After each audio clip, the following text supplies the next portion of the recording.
Si vous allez sur le massif du Sancy ou Cantal, qui est toujours en Auvergne, tous les ans sur ce massif, sur un de ces deux massifs, il y a un mort par an par avalanche.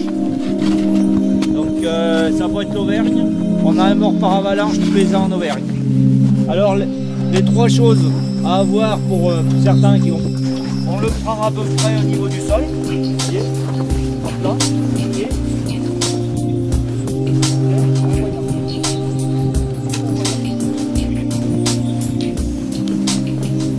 C'est plus ou moins fort. Voilà. Là je vois diminue, donc là je repars en arrière.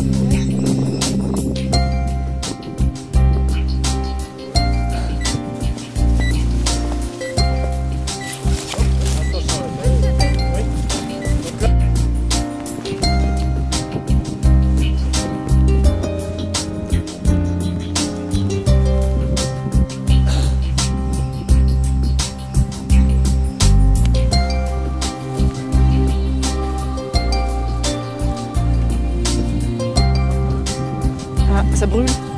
Ah, ça brûle. Là, Il est ici.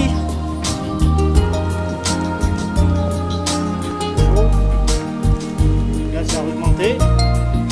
Je reviens à l'endroit où j'avais le plus fort. Ouais, c'est là.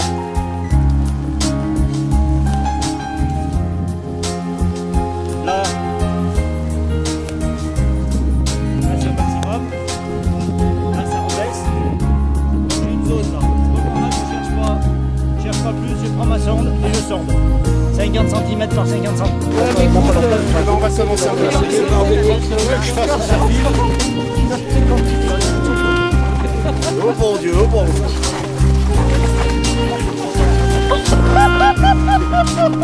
Alors là, tombe dessus. Tenez pas les pieds, sinon vous allez vous épuiser. Marchez normalement, soulevez les pieds, et naturellement les raquettes vont se passer les unes sur les autres. Voilà, donc il n'y a pas grand chose d'autre à savoir. Les bâtons, c'est comme vous voulez, c'est quand même bien pour le rythme. Comment ski de fond, pied gauche, main droite. Naturellement ça vient tout seul, ça permet de s'équilibrer, de porter le poids du sac quand on a un sac à dos, de pousser des branches, de sauter des poussières. Voilà. Ou alors à se replier sur un terrain boisé où on puisse avoir des repères. Pensez bien aussi que l'orientation l'hiver, les choses changent. Quand il y a beaucoup de neige, les chemins on ne les voit plus. Donc il faut savoir interpréter le paysage et la carte de manière différente, s'appuyer sur des lisières de forêt, sur des clôtures, sur des points très caractéristiques et visibles. Voilà. Donc quand il y a du brouillard, prudence. Le vent est à prendre en compte, parce que le vent a un effet extrêmement refroidissant. Donc là l'équipement est important. Être étanche au vent, parce que la sensation de froid est beaucoup plus importante.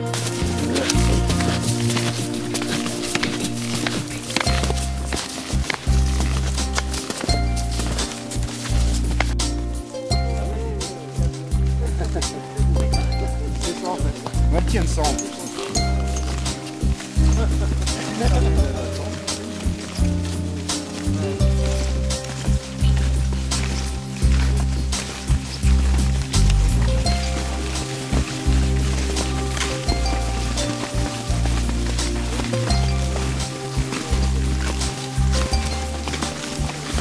Certains végétaux, comme ceux qui sont au-dessus de nous, sont assez facilement identifiables, mais parfois il y en a qui émergent de la neige, pas évident à reconnaître. On peut reconnaître les végétaux, non pas seulement avec les feuilles et les fleurs, mais aussi avec l'implantation des bourgeons.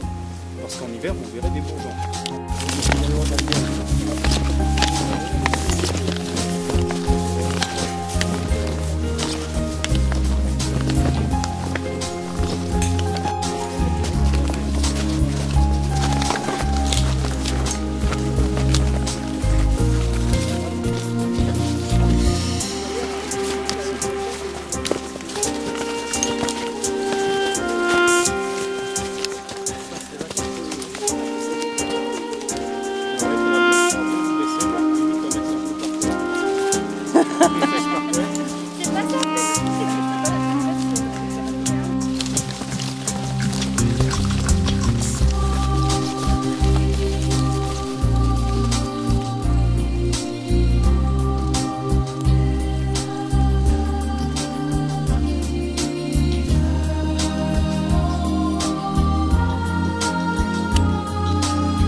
Le barrage des Prados, le problème c'est quand on ne connaît pas, un jour comme aujourd'hui, quand quand il est bien gelé, qu'il y a de la neige dessus, on a l'impression que c'est une vraie hélice.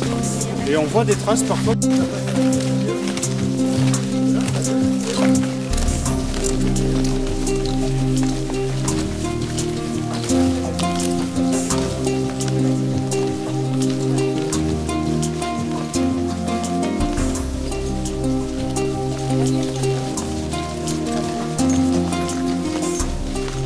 Parasite le lichen, il vit sur l'arbre mais pas au détriment de l'arbre.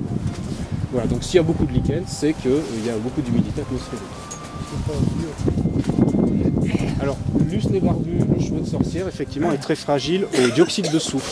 Le dioxyde de soufre, c'est pollution automobile beaucoup. Donc en centre urbain où il pourrait très bien pousser, c'est pas une histoire d'altitude, vous en avez plus, parce que c'est très sensible à la pollution atmosphérique.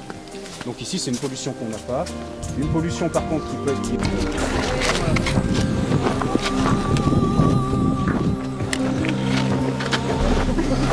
Alors pour la raquette, c'est pas très compliqué. La plupart des raquettes, vous savez, il y a une place mobile sur lequel est fixé le pied. Donc quand on marche à plat, la plupart du temps, on décroche toujours la raquette. Voilà, c'est tout. Il n'y a rien de plus simple. Les bâtons, c'est pas indispensable, mais c'est quand même bien pour le rythme, l'équilibre.